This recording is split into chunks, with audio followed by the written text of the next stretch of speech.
El tema del desahucio en Santurtzi, que creo que hay que tocarlo porque esta mujer, muy mayor, ¿no? Bueno, siempre es terrible estos casos, pero es verdad que hay ejemplos que son todavía más sangrantes, ¿no? Especialmente sangrantes, ¿no? Sí, siempre es terrible, pero yo creo que probablemente este será, bueno, llevo ya unos cuantos años coordinando el grupo municipal de Atxebildo Santurtzi, perdón, y me ha tocado conocer situaciones pues muy complicadas, en las que la gente lo ¿Cuándo va a ser este desahucio? Tienen un juicio el 12 de noviembre. Aquí la cuestión, y a lo que iba es que creo que esta es la situación más injusta que he conocido en toda mi vida. No se me... En todos estos años, desde luego, ni en toda mi vida no he conocido una situación más injusta. Aquí la situación es que Lidia, que es una vecina de Mamariga, del barrio de Mamariga, de Santurtzi, que tiene ahora mismo 88 años, pues en su momento, en el 2003, llega a un acuerdo con el famoso Javier Fernández, el emperador de Fonorte, o sea, en aquella época, pues el empresario de moda en Vizcaya, constructor y otras muchas cosas, llega a un acuerdo con este hombre que además es una persona del barrio, él es de Mamariga. Entonces esta mujer llega a un acuerdo con una persona a la que conoce y que conoce a sus padres de toda la vida, o sea, ¿no? Y el acuerdo era, pues, bueno, esta mujer vivía en una pequeña vivienda en medio del barrio, había un proyecto para construir allí, este constructor, este empresario, llegan a un acuerdo de permuta, que se llama, ¿no? Tú me entregas tu vivienda, yo la derribo, voy a construir aquí unos bloques de pisos y te corresponde una vivienda en este nuevo bloque de pisos. Y mientras tanto, y eso es un acuerdo de permuta que firman ante notario, es decir, totalmente legal, cumpliendo todas las normas urbanísticas aprobadas en el pleno del ayuntamiento, etcétera, etcétera. Y de manera paralela le dice, bueno, mientras yo te tiro la vivienda y mientras construyo, lógicamente tienes que vivir en algún sitio, cuando aquello ya Lidia tenía más de 70 años. La realoja temporalmente en una vivienda que es propiedad suya del empresario que acababa de construir al lado. Bueno, todo se tuerce cuando llega el momento de la entrega de llaves. Y el piso que le dan a esta mujer, que le quieren dar a esta mujer, no es el que ella había acordado, un piso con unas condiciones concretas, porque ella tenía una vivienda libre, con un terreno y demás. Entonces ella se niega a recibir ese piso porque el acuerdo era otro y denuncia a Javier. Luego, claro, este Javier Fernández pues ha tenido el recorrido que ha tenido. Claro. Ha pasado de ser un gran amigo del PSOE que gobernaba en Santurtzi, del PNV que gobernaba en Vizcaya, era muy amigote de José Luis Bilbao, diputado general, etcétera, etcétera, y después se fue todo al garete, hablando rápido y mal. Su empresa nodriza, que era Fonorte, y todas las demás se van a pique, salen a la luz pues todos los escándalos que ha tenido, de Adinite, de Iurbenor, etcétera, etcétera. De hecho, bueno, este hombre acabó en la cárcel, ¿no? Y todos sus bienes acaban pues en concurso de acreedores, el proceso de quiebra, pues acaban repartidos entre todos sus acreedores. Y uno de esos bienes que acaba incluido el piso de esta señora, acreedores, claro. El piso donde vivía esta mujer, que claro, que hasta que no le dieran su vivienda en propiedad, ella estaba allí. Como Javier se fue a la quiebra, el piso quedó allí sin que nadie se acordara y ella ha seguido viviendo allí pues todos estos años. Y cuál es la situación, que en el 2020, que estamos ahora, hace un par de semanas, ha tenido que acudir al juicio porque la actual propietaria de ese piso, que es un fondo buitre, que fondo buitre suena muy mal, pero no deja de ser una empresa satélite de una entidad bancaria concreta. Quiero decir que esto no es un fondo, no sé, de Estados Unidos que viene con no sé qué, no, esto es una empresa satélite, pantalla o paralela de una entidad bancaria. Pues que no sabrán ni dónde está esa vivienda, pero han comenzado el proceso de desahucio. Entonces fue el juicio hace cosa de 3 semanas, que es cuando ha saltado la noticia, digamos, más así. Y se suspendió porque la abogada de Lidia pues pidió que uno de los testigos fuera Javier Fernández, no acudió y se aplazó el juicio, y el juicio ha quedado para el 12 de noviembre. Entonces, lo que te decía, Joseba, esto es probablemente la situación más injusta que he conocido en todos estos años. Legalmente, ¿ella a qué tiene derecho? Porque, por una parte, lo que ella firmó con este señor, con Javier, ¿eso sigue en vigor o ya no? Sigue en vigor, pero Javier es... Claro, se fue a la quiebra. Es insolvente absolutamente. Es claro. Insolvente, y todos los bienes que había para repartir entre todas las empresas acreedoras que había ya están repartidos. Claro. Entonces, esta mujer, con Javier Fernández, poco tiene que hacer, porque... Claro, ella vive en un piso que ya no es de ese Javier. Efectivamente. Y que, claro, le reclama el nuevo propietario, que puede ser un banco, puede ser quien sea, ¿no? Entonces, legalmente se lo tiene complicado, entiendo yo. Legalmente lo tiene tan complicado que ha saltado la alarma en la Liga y en Santurtzi. Entonces, Lo que es increíble es una situación como esta que creo es totalmente injusta. Cualquier persona que la oiga, creo que se tiene que... Ella se quedaría sin ese piso y sin ningún otro piso. Efectivamente, efectivamente. Claro, porque lo que firmó ya no está en vigencia, puesto que ya se repartió. Y claro, ahora al no ser suyo, que claro, es que... Sí, la situación es de total injusticia, y una de esas situaciones en las que ves claramente que ni las instituciones ni los tribunales en este caso pueden solucionar esa injusticia, ¿no? Y creo que va a tener que ser la propia gente en Santurtzi y en Mamariga la que intente parar esto de alguna manera, y de alguna manera va a tener que ser pisando calle y defendiendo el derecho de Lidia a quedarse en esa vivienda. Hombre, son 88 años los que tiene esta mujer, que me imagino que a esa edad, además ya de todo, la situación personal de ella, ya vive sola, ¿no? Además, sí. ¿No? Pues es que es como dramático, ¿no? Dramático. Ahora, claro. Pero tú fíjate, yo toda una vida... Los casos que hemos visto hasta ahora, en ese sentido, poco ha habido que hacer, ir analizando, ¿no? Qué es lo que ha fallado, porque ha fallado muchas instituciones y agentes públicos que se tienen que encargar de que estas situaciones no lleguen. Claro, porque hay quien tiene que llegar, a ese caso, ¿quién tiene que llegar? ¿Quién tendría que decirle a esta señora, usted puede vivir aquí? ¿Quién? ¿La justicia? ¿El fondo buitre? ¿Quién? Quiero decir, ¿dónde está la solución? Yo creo que lo que no se puede permitir es que... Hombre, que se quede en la calle, no, desde luego. No, pero eso es evidente. Desde luego, bueno, nosotros nos hemos reunido con la familia, pues porque, bueno, ella está mayor, y nos hemos reunido con varios sobrinos, hemos hablado con la abogada, y desde luego vamos a hacer todo lo que esté en nuestra mano para que Lidia se quede en Mamariga. O sea, parece un lema, pero no sé. ¿Quién tendría que y hacer qué para que ella pudiera mantenerse en esa casa? Probablemente, yo creo que lo que va a tener que pasar es que la gente evite que a Lidia la saquen de su casa.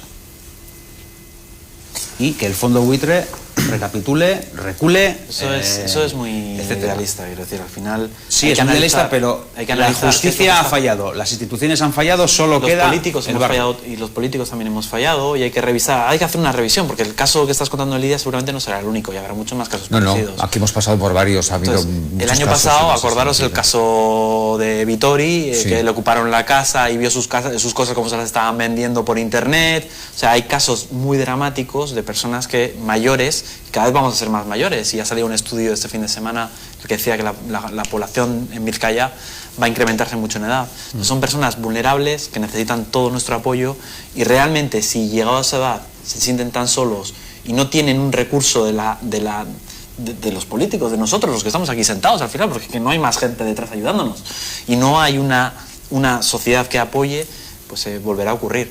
Y eso tenemos que pensarlo, tenemos que dar una pensada a todas estas cosas que son más hay muchísimos casos. Pero en este caso me has dicho que puede que sea muy realista. Que es lo que ha fallado. Sí, muchas pero cosas pero a mí en este caso, y a Lidia en concreto, no le vale que analicemos nada. Hay que conseguir que el 12 de noviembre en ese juicio pase algo que no está previsto, porque efectivamente, claro, el banco dirá, esto me ha tocado a mí en esta el paso 1... Bueno, el banco no sabrá ni de quién es la casa. No sabrá ni dónde está.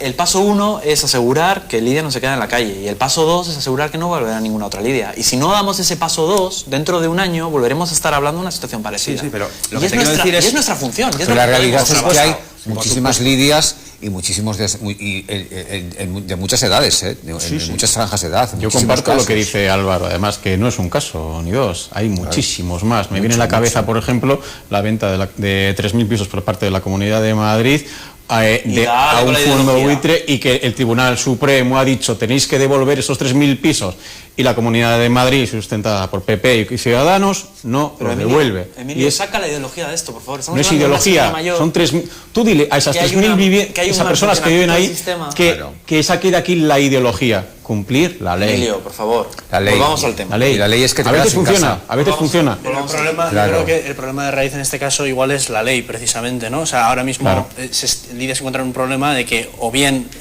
no ha encontrado el argumento jurídico porque la ley no se lo da, que es injusto, y ahí es donde creo que habría que incidir. O sea, ahí hay un problema. Yo he estudiado Derecho y no me acuerdo exactamente relacionaría dónde tendría que buscar en los apuntes, pero se ve que Lidia debería de tener un derecho a poder tener esa vivienda porque tenía un acuerdo anterior de la quiebra y no ha tenido acceso, y es decir, o el juicio se lo da, o quizás habría que replantearse, porque no la ley siempre va a representar lo que es justo, y ese es yo creo, por ir a la raíz, ¿no? Lo que habría que... El juicio no tiene nada que ver con el acuerdo que tuvo con Javier Fernández. Pero es que yo creo que el origen es un juicio de desahucio promovido por un fondo buitre que dice, oiga señora, este piso... Pero por ejemplo, cuando se ha repartido... Ese juicio también tiene que estar. Ella no estaba como acreedora. Yo no conozco... ya se repartió...